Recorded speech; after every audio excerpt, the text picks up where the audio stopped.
হাতে সময় কম থাকলে পাউরুটি দিয়েই দারুণ স্বাদের একটা মিষ্টির রেসিপি আপনারা এভাবে কম সময়ে বানিয়ে ফেলতে পারেন। এটা বানানোর জন্য এক প্যাকেট পাউরুটি নিয়েছি। আপনারা যে কোনো ধরনের স্লাইস পাউরুটি এখানে ব্যবহার করতে পারেন। আমি পাউরুটিগুলো 4 সাইড বাদ দিয়ে এভাবে 2 টুকরো করে নিচ্ছি। আপনারা আপনাদের পছন্দ মতো সাইজের কেটে নিতে পারেন। এখন আমি একটা কড়াইতে বেশ কিছুটা সাদা তেল দিয়ে দিলাম। সাদা তেলটা খুব ভালোভাবে গরম হয়ে যাওয়ার পর আমি পাউরুটির টুকরোগুলো এভাবে ভেজে নেব। ভাজার সময় গ্যাসের ফ্লেমটা অবশ্যই লোতেই রাখতে হবে। লো ফ্লেমে পাউরুটির টুকরোগুলো হালকা লাল লাল করে আমি উল্টে পাল্টে ভেজে তুলে নেব। ভাজা হয়ে গেছে, এখন আমি তুলে নিচ্ছি। এভাবেই আমি সব টুকরোগুলো ভেজে তুলে নেব। সব টুকরোগুলো একইভাবে ভেজে তুলে নিয়েছি। এখন আমি কড়াই থেকে তেলটা একটা পাত্রে নামিয়ে নিয়ে আমি কড়াইটা পরিষ্কার করে তাতে 1 বাটি চিনি আর ওই বাটি মেপেই 2 বাটি জল দিয়ে হাই ফ্লেমে একটা চিনির রস তৈরি করে নেব। বেশ খানিকক্ষণ আমি ফুটিয়ে নেব।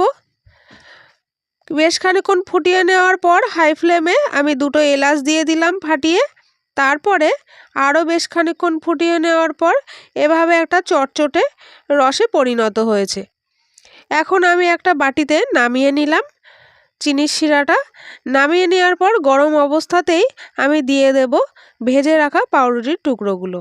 এখন আমি একটু হাতা দিয়ে একটু নেড়েচেড়ে উল্টে পাল্টে দিচ্ছি, যাতে সব পাউরুটির টুকরোগুলোর মধ্যে যাতে চিনির রস খুব ভালোভাবে ঢুকে যায়।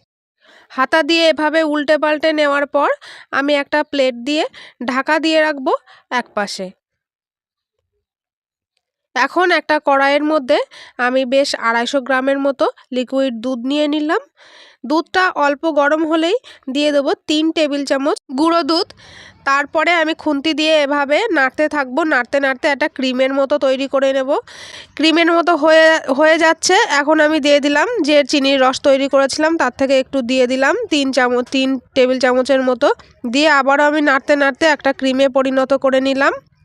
আপনারা যেমন মিষ্টি খাবেন তেমন চিনির রস এখানে ব্যবহার করতে পারেন। এখন আমি পাউরুটির টুকরোগুলো ভেজে রসে ভিজিয়ে রেখেছিলাম, সেগুলো রস থেকে ছেঁকে তুলে নেব।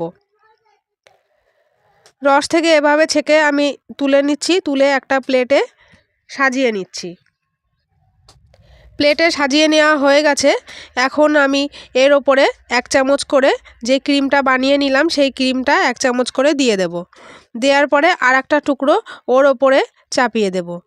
দিলেই তৈরি হয়ে গেল দারুণ স্বাদের একটা মিষ্টি। এই মিষ্টিটা আপনারা বাড়িতে খুব সহজে বানাতে পারেন, খেতে কিন্তু দুর্দান্ত হয়। বাড়িতে যদি আপনারা এই মিষ্টিটা বানিয়ে থাকেন তাহলে একটা কমেন্ট করতে ভুলবেন না। ভালো লাগলে চ্যানেলটি সাবস্ক্রাইব করে আমার চ্যানেলটির পাশে থাকবেন। আজকের এই পর্যন্ত। আবার আসবো অন্য কোনো একটা নতুন দারুণ স্বাদের একটা রেসিপি নিয়ে। ভিডিওটা শেষ পর্যন্ত দেখার জন্য ধন্যবাদ।